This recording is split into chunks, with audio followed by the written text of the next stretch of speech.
And my robe is, as you guys will be too, if you're walking across the stage. So, anybody in here like experience a hurricane firsthand? I just watched cool videos on it. But hurricanes are categorized into 5 categories. Did we already do this slide? Okay. Well, this is kind of a review slide. And unlike, the word is active. And anybody need this? Because I've got extras. Okay. So I've started doing that. That's right. A little different. Okay, here's that.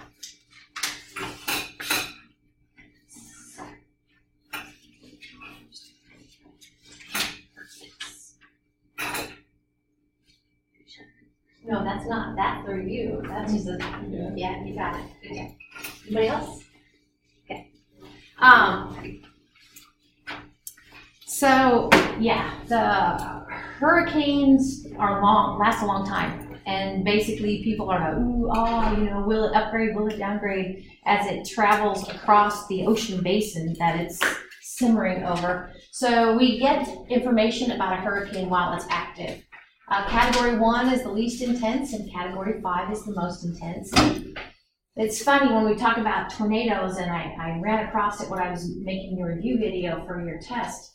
Actually, tornadoes are 0 through 5, and it's not the same scale. And tornadoes happen so quickly that we can't get information on a tornado while it's active. Although the movie Twister actually tried to get information from a live tornado, and we're doing it, but. Anyway, 0 to 5 and 1 to 5 here for hurricanes. I'm going to talk a little more about, I remember I did do this slide, didn't I? I'm going to talk a little more about storm surge on, I think, the next slide. But when we're trying to categorize a hurricane, we can look at the winds, obviously. Certain criteria needs to be met before it'll go from a tropical storm to a tropical cyclone, which is a hurricane for us. The other thing is we look at that central low. The lower the pressure, the crazier, tighter the isobars are going to be, and that means crazier winds you're going to have.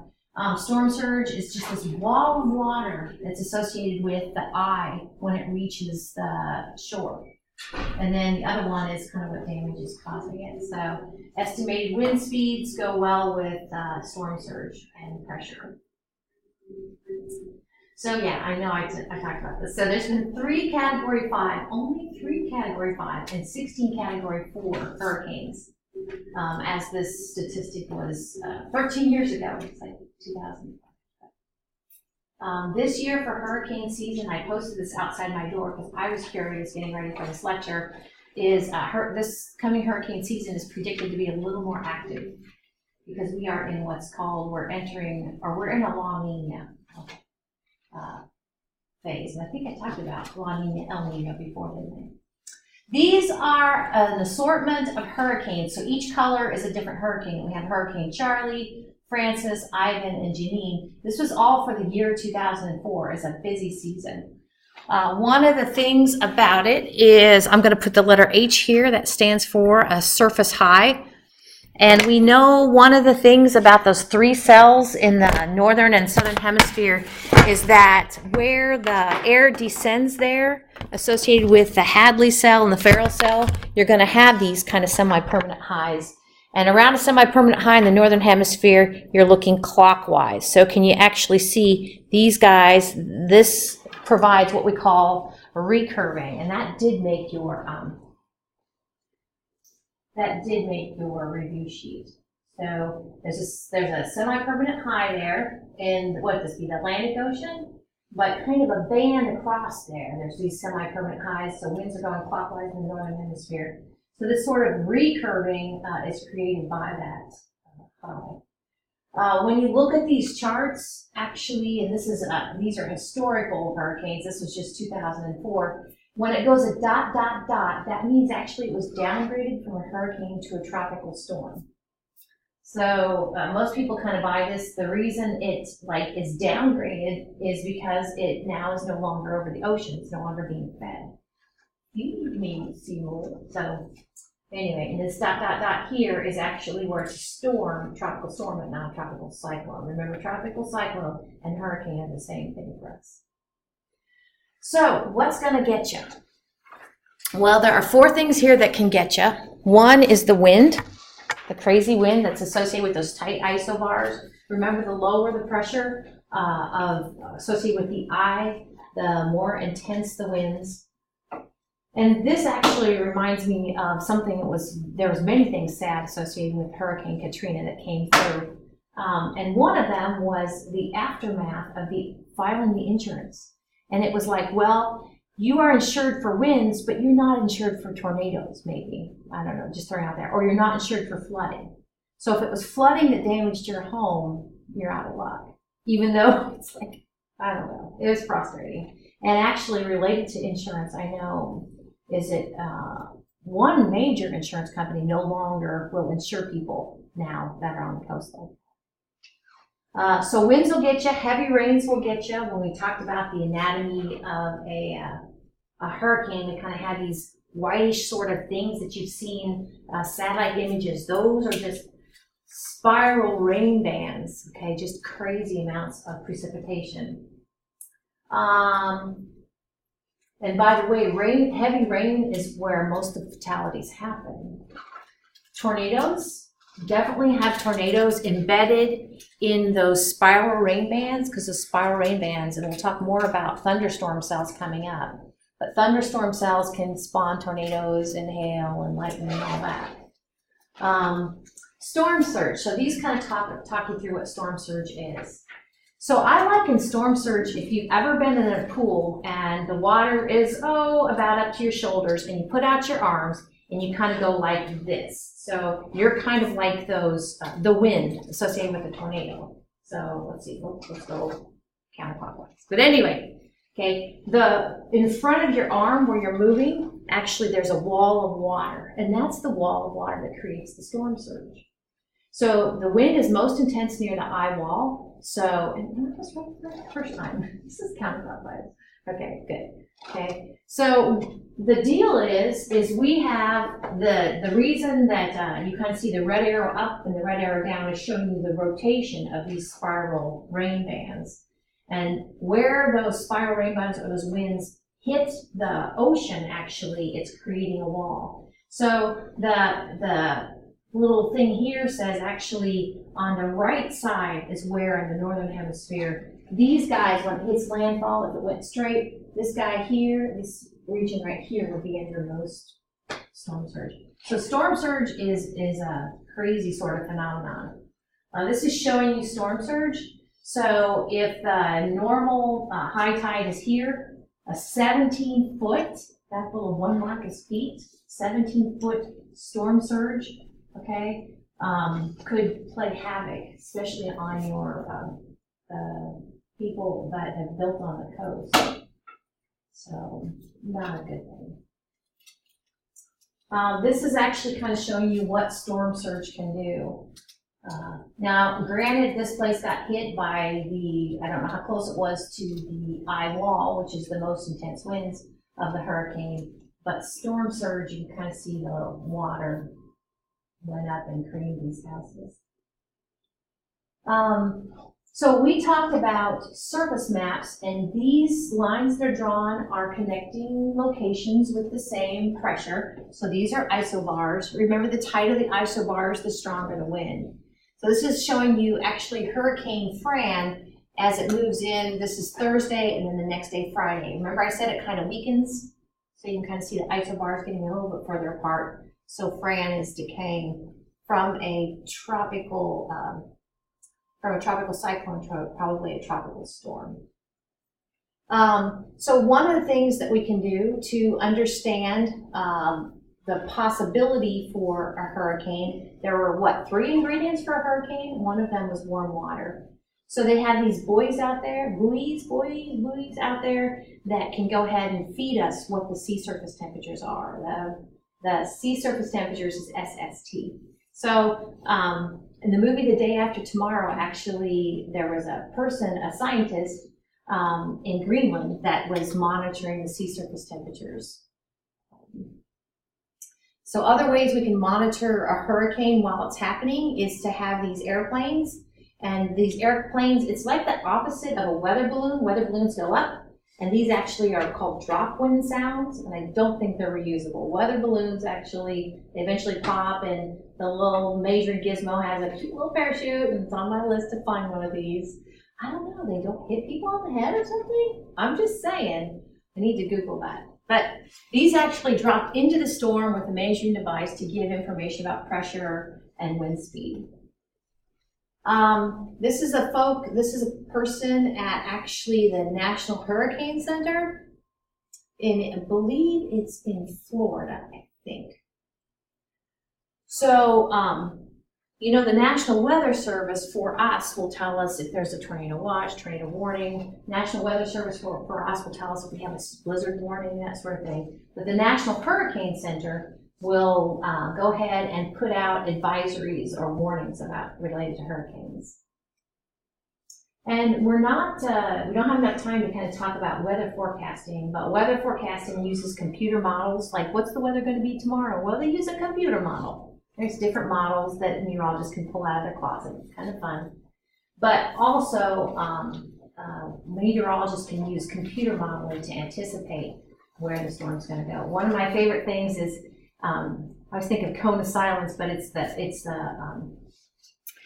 like a cone. Like if this is my hurricane, okay, and it's headed here, this is my Florida. Oh my goodness, that's terrible. But you know what I mean. There will be like a cone that says, based upon computer modeling, we expect its trajectory to be here. So as you get farther, it becomes more and more certain. So, all right. So I think that's about it. So this will be due when we meet again on Wednesday.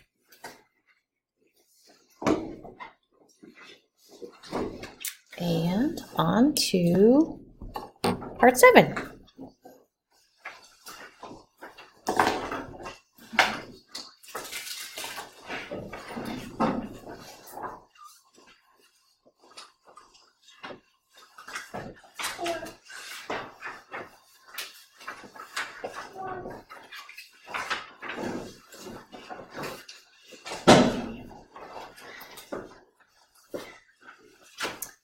All right. So nobody in here has ever experienced firsthand a hurricane, but I bet you've experienced firsthand a thunderstorm. I don't know, if you're like me, they get me excited / scared. They get me frustrated because our dogs, a few of them in particular, do not like to hear them or be around them. Actually, dogs can actually pick up the pressure change that's associated with severe weather coming through. So they might get a little squirrely even before the thunderstorm hits, which is no fun. So we're going to kind of break it down a little bit and talk about why why we might get this severe weather associated with what we call a thunderstorm. But right off the bat, we talked in here about 10 types of clouds. One of the 10 types of clouds is a cumulonimbus cloud. So remember how that works. Cumulonimbus clouds are our thunderstorm clouds. So we may or may not, in any given cumulonimbus cloud, get lightning, which is the visual part. So we see lightning, and we, of course, hear thunder. Now, if you're like me, I get my left and rights mixed up even. And sometimes I have to concentrate. We see the lightning and we hear the thunder. Okay, they're obviously related. A heavy rain, hail, and or tornadoes. So we talked about it takes energy. You guys would tell me if I'm going to take liquid water on a pot of water, I'm going to have to add heat energy to go ahead and to get it to gasify, turn into a vapor. And then the opposite is true. When gas particles condense, energy is released. And we actually call this latent energy, latent heat. Latent heat released. This is latent heat added. Okay. So anyway, it's actually this condensation within the cumulonimbus cloud that creates heat. You guys told me that warm air that's been heated, will rise. And so actually it's this condensation that gives this, we call it buoyancy, that gives this chunk of air that's a cumulonimbus cloud buoyancy. One of the things we're going to talk about when we talk about cumulonimbus clouds is, so this is the Earth's surface. We actually can kind of break the Earth's atmosphere into 4 layers. The troposphere is the lowest layer, and we said actually that contains the weather. And we're going to see here in a minute, one of the cool things I think about cumulonimbus clouds is if this is the lifting condensation level, the base of the cloud, it actually bumps up against the troposphere and flattens out. So I don't know if you've ever seen a kind of a creepy looking cloud like that, but that's what it does. So it's relatively unstable, and we're going to talk about just one little cell, one little thunderstorm cell. The abbreviation for thunderstorm is TS. So if in my notes you ever see TS, that's thunderstorms. Sometimes, especially early on, when I was teaching this subject, I'd abbreviate it TS, and I'd be like, and then later I'm like, well, what's TS mean? Well, it means thunderstorm. And sometimes there's more than one cell, sometimes there's just one cell. I'm going to talk you through the 3 stages of a single cell. It starts with the cumulus stage, and then the mature stage, go figure, and then the dissipating stage. Mature stage, that's when you need to watch out. Cumulus stage is when it's just kind of brewing, and dissipating, as the word kind of implies, means it's kind of petering out. So those are the 3 stages of a thunderstorm cell. So starting with the first stage, we talked about flat clouds and fluffy clouds. And if a cloud is fluffy, we call it a cumulus cloud. So that goes along with this cumulus stage. So this is a budding thunderstorm. It may or may not go all the way. This is the cumulus stage. Unstable air will rise. I'm not going to put the letter H because we might confuse that for a high pressure system. But maybe I'll put warm, okay? Think of that cloud that's rising as being warm air. We said clouds rise according to, I think there were 4 different, what we call lifting mechanisms. One of them is just what we call convection. It's warm air rising. So as that warm air rises, it's kind of like well, I guess, I don't know if this would work. It would be hard to detect, but if I was down here trying to detect a breeze, does this make sense? As I take this book up, it actually creates a wind, air moving with the book. And that's the updraft associated with the cumulus cloud. All right, so we've been talking about condensation. Okay, condensation, remember, is this right over here. Gas to liquid, that's condensing. That is just needs to be thrown away. That expo.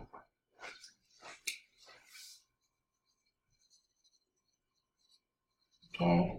And we kind of see the flat bottom. Remember, as a chunk of air rises, it will actually get bigger. But if a chunk of air rises, it'll get bigger and it will cool down. And we said one way to get condensation to begin is to cool the air down, and then you reach 100% relative humidity. So one of the things they'll tell you in, it's called spotter training, and I mentioned it several weeks ago. The National Weather Service each spring actually brings people together who want to know more about severe weather, and they'll tell signs of what's going on. One of the things is watch your clouds. If your cloud is nice and crispy, okay, that's kind of like a thunderstorm cloud. Like that would maybe the mature stage, especially if I go ahead and show some precipitation. But here, if this is just a cumulus cloud, there's the flat bottom. The more crisp the edges, the more recent its development. Looks like cauliflower, they'll say. Okay. So the red is the updraft. The red is the updraft. The blue now is a downdraft.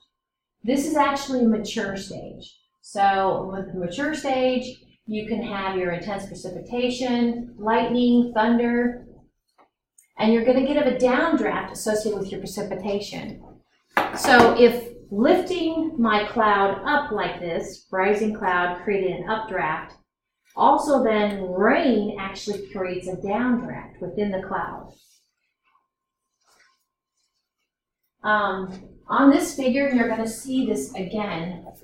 This is kind of fun. It's actually what we call a little, well, we don't call it that, but if you've ever been kind of sitting over here, I'm going to draw a little person over there to the right. Yeah, waiting for the thunderstorm to come, and you're sitting on your porch, and all of a sudden you get this breeze. Okay, well, that breeze actually could be one of two things, but it's quite possible that that breeze that you're getting is a breeze associated with this this downdraft of precipitation. It creates a breeze, and you're sitting over there. You don't have the rain yet, but you just get the gust fronts. So that's kind of fun. So that's the mature stage. I showed on the board here a minute kind of a flattening out. That flattening out, think of it this way, it's ran out of room in the troposphere. It really shouldn't, unless it has a lot of punching effort, go through the troposphere into the stratosphere, but it does a little bit sometimes. So there's the anvil up there. And then also though, so the flattening out creates an anvil. I don't know if you can see it, and we'll talk about it here in a minute on a different figure. Can you kind of see that little bump up there? And maybe you've seen that before. The flattening out means it's like run out of the troposphere, so it's bumping up against the top of the troposphere. We call the tropopause. That's the lid. But that little bump there has extended into the stratosphere. So this is what we call an overshooting top. Now, I'll grant you, TOP, I'll grant you that in science, sometimes they don't have descriptive words, but overshooting top, it looks like an overshooting top, and when it's overshooting, it's the troposphere. So I'm like, I totally buy that. This looks like an anvil. This feels like a gust. So maybe meteorologists are just smarter at naming things. I don't know. Okay, so that's the mature stage. Now, not drawn on here is hail. You may or may not get hail during the mature stage of a thunderstorm cell. The thing about hail is that, put these all up here. It's like, I'll put these all up here. Hopefully you can find the words there. The thing about hail is a lot of times it should kind of have this sort of oniony, layered sort of look. And the reason it's layered is because it has taken trips up and down and up and down and up and down within the same cumulonimbus cloud.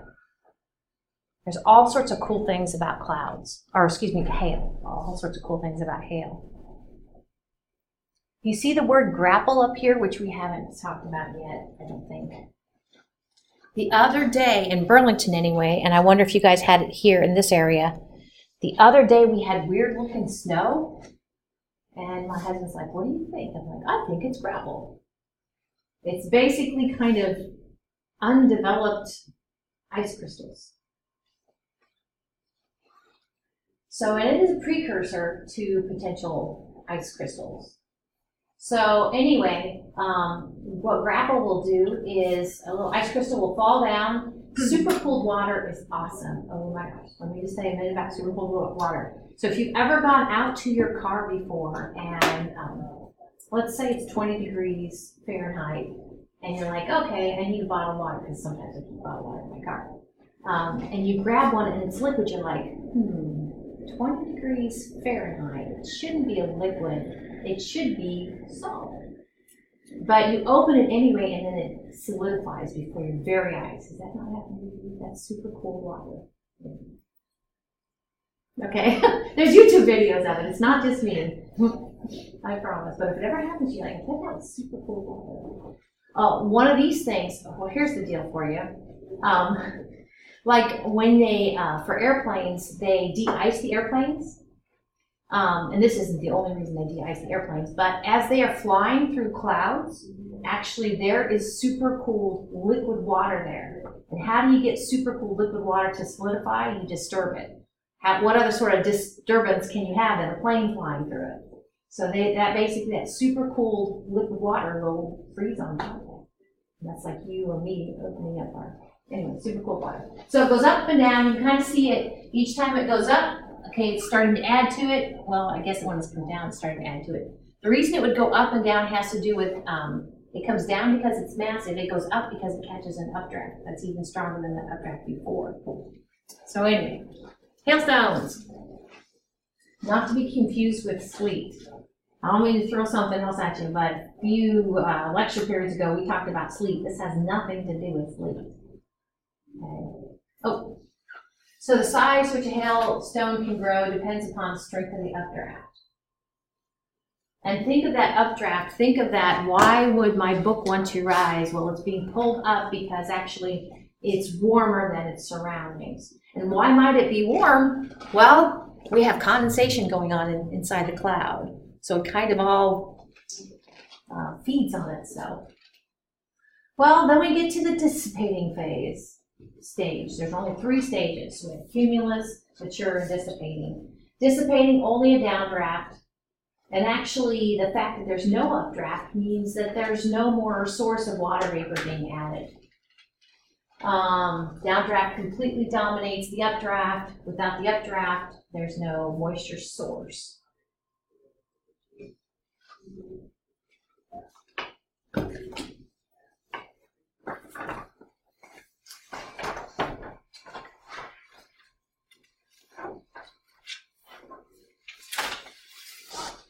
Okay.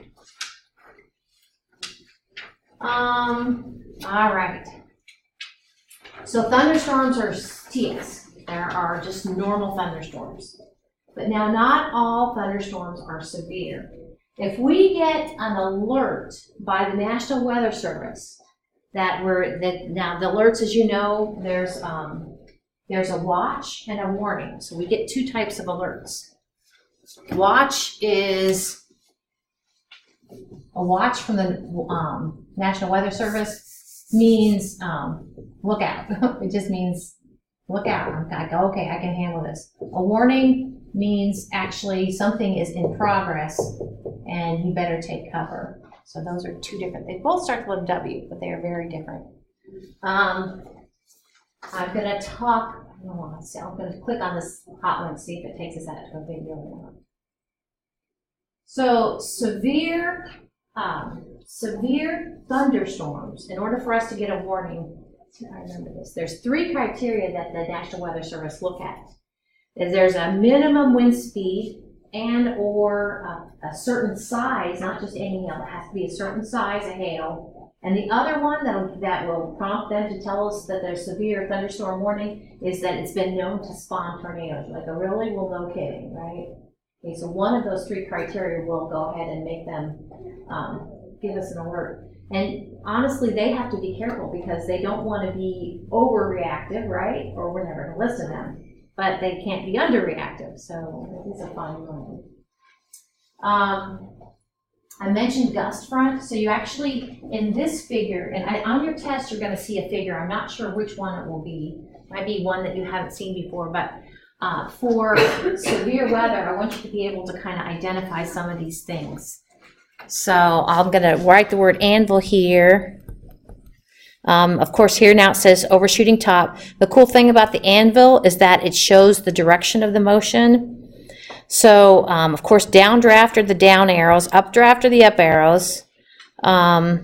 Here we have this gust front, and notice that the precipitation is confined to this region. So again, if you're just sitting on your porch like that, you're gonna not have any, you're not gonna get wet, but you're gonna feel that gust front, which should be kind of nice cold air compared to the warm air. This actually, you see this warm, moist air going up, okay? I'll use the word intake there. Sometimes they'll kind of talk about that in meteorology. But doesn't it kind of look like an intake? Your storm cell's taking warm, moist air in. And sometimes, I can't remember what that will talk about. I don't think they just call it an intake. Actually, sometimes you'll kind of feel this. It's like, looks like you're being sucked up into the storm cloud. So I've seen video where kind of fields of wheat and stuff will show this intake up and then there's a gust out. Well, let's check out this video, see if it plays for us. actually talks about trying to get some scientific data from a tornado as it's happening. And instead of, well, I think we use that technique, the movie, which is like not real, right? But they talk about taking these like, do they use pop cans? I don't know, but these little measuring gizmos, kind of like you might see in a weather balloon or a drop-on sound, and trying to put them in the path of a tornado. The tornado takes them up, and I think the way the movie says is finally at the end they actually got some real data. That's kind of exciting. But like related to that, and it's called Tornado Intercept. Several years ago, the program was started where they take a tank. They basically roll a tank out, and so the tank hopefully won't be sucked up by the tornado. Anyway, just kind of things to think about. Shelf cloud, so the gust front creates a shelf cloud. So sometimes you'll see this shelf cloud.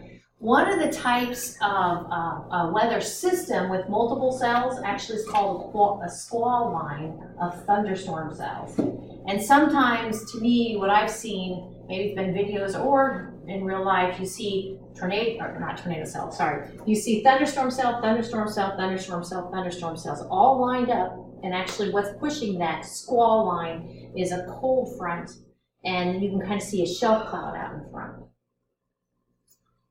Okay, so we have severe thunderstorm cells, and then we have supercells. And actually, I don't know how many years ago, but it seemed like the meteorologists they must have been going crazy because, thunderstorm warning, that's fine. Take it seriously. But a supercell, so a supercell is a super thunderstorm cell. Okay, so that's what a supercell is. Large, long-lasting, okay. How big is it? And I don't know the history of the video we just watched, but this is a single cell that's humongous. It can be like 12 to 30 miles in diameter at its base. Okay.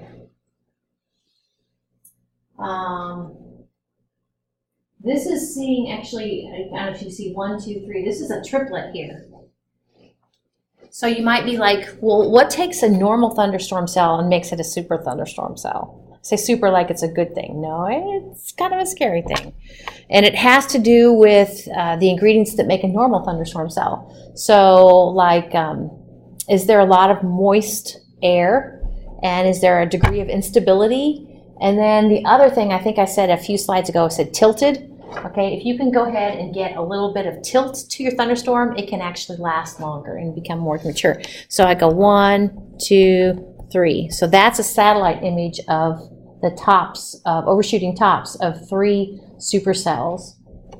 They can last longer. Okay, you're talking 2 to 4 hours.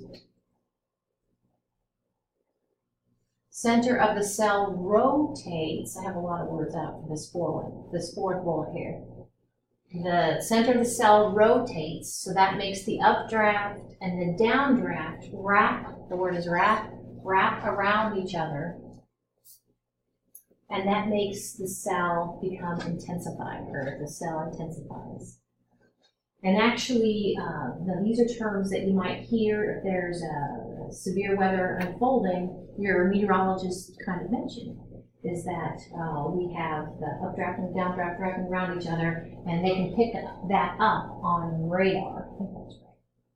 So the red arrows are up. Okay, the down arrows are down, or the blue arrows are down. So you can kind of see what's happening. We actually call this major rotation mesocyclone within the thunderstorm cell. So supercell thunderstorms then can actually be set up quite well, and it has to do with the mesocyclone that's in their core to go ahead and have tornadoes drop down from them. A tornado that drops down, it's not very warm at all. If you go to spotter training, they will tell you to look for what's called a wall cloud, which is kind of a little round part that's going to drop down from the base of your cloud. So if I had to say the wall cloud here, I might go here. It's kind of a wall cloud. This, of course, is the tornado, maybe up here. And they say that's kind of the edges of your mesocyclone, and the tornado drops from the center of the mesocyclone. The wall cloud here, I'm not sure. Maybe here. It's hard to tell. All right. I mentioned squall lines. So I actually picked this topic also to be on your test that you're going to have on Thursday, the squall line. We talked about different fronts, and all a front is you have an air mass, okay, that's hitting a different type of air mass. The one that's being aggressive is what it's named after. So cold fronts, our cold fronts would what? Come from the north, right? So what's being shown here actually is a cold front. I'll go ahead and draw in some triangles because that's what we use. It should be blue though, right? Blue triangles means a cold front. And the colors there are showing you precipitation. So this actually, the more kind of purple it is, that means the more precipitation you have there. So these would be a group, like a band of thunderstorms going this way. So actually, in my mind, I kind of think of them as being kind of like a line, a squall line. That's why they call it a squall line. The other type of situation where thunderstorm cells kind of gang up are these blobby ones. And they're called a mesoscale convective complex, or an MCC. Those are two types of situations when thunderstorm cells are kind of like I said, kind of all band together. This actually is shown here. We have kind of these circles. These would be mesoscale convective complex. So a bunch of thunderstorms together. These are the ones that hit us kind of in the evening. They're not associated with the front, but they're actually associated with this kind of what we call nocturnal low-level jet stream. So they're kind of fun. All right. So lightning. Lightning is the thing you see, and thunder is the thing you hear. So there's this thing called sheet lightning. And sheet lightning won't get you. A little smiley face next to sheet lightning. So basically with sheet lightning, you have, let's see, how would this work? You have like a thunderstorm cell here, a thunderstorm cell here. What lightning is basically electrons that are going from location A to location B. So if I have my two thunderstorm cells, sheet lightning is basically electrons going from one cloud to another cloud. Okay, and it lights up the clouds. That's kind of cool. Now this other 20% then is the kind that could get you. If you've ever heard this, if you're out in, which we should not be outside when it's lightning, but if you're outside when it's lightning and you kind of feel your head tingle or your hair start to kind of move, what's happening is basically you are interacting with the cloud. That's a bad thing. Okay, so the fact that your hair might start to kind of stand up or tingle means that actually electrons are kind of gathering to you. I don't know why you'd be the top spot there, but maybe you are, and basically above you. And it could be don't feel confident that you're like, oh, the thunderstorm's way over there. It can be if you can hear the thunder, it's actually close enough for actually this to happen to you, to you be created, become part of a lightning bolt. So, okay. Let's see what this video does for us. The other one worked.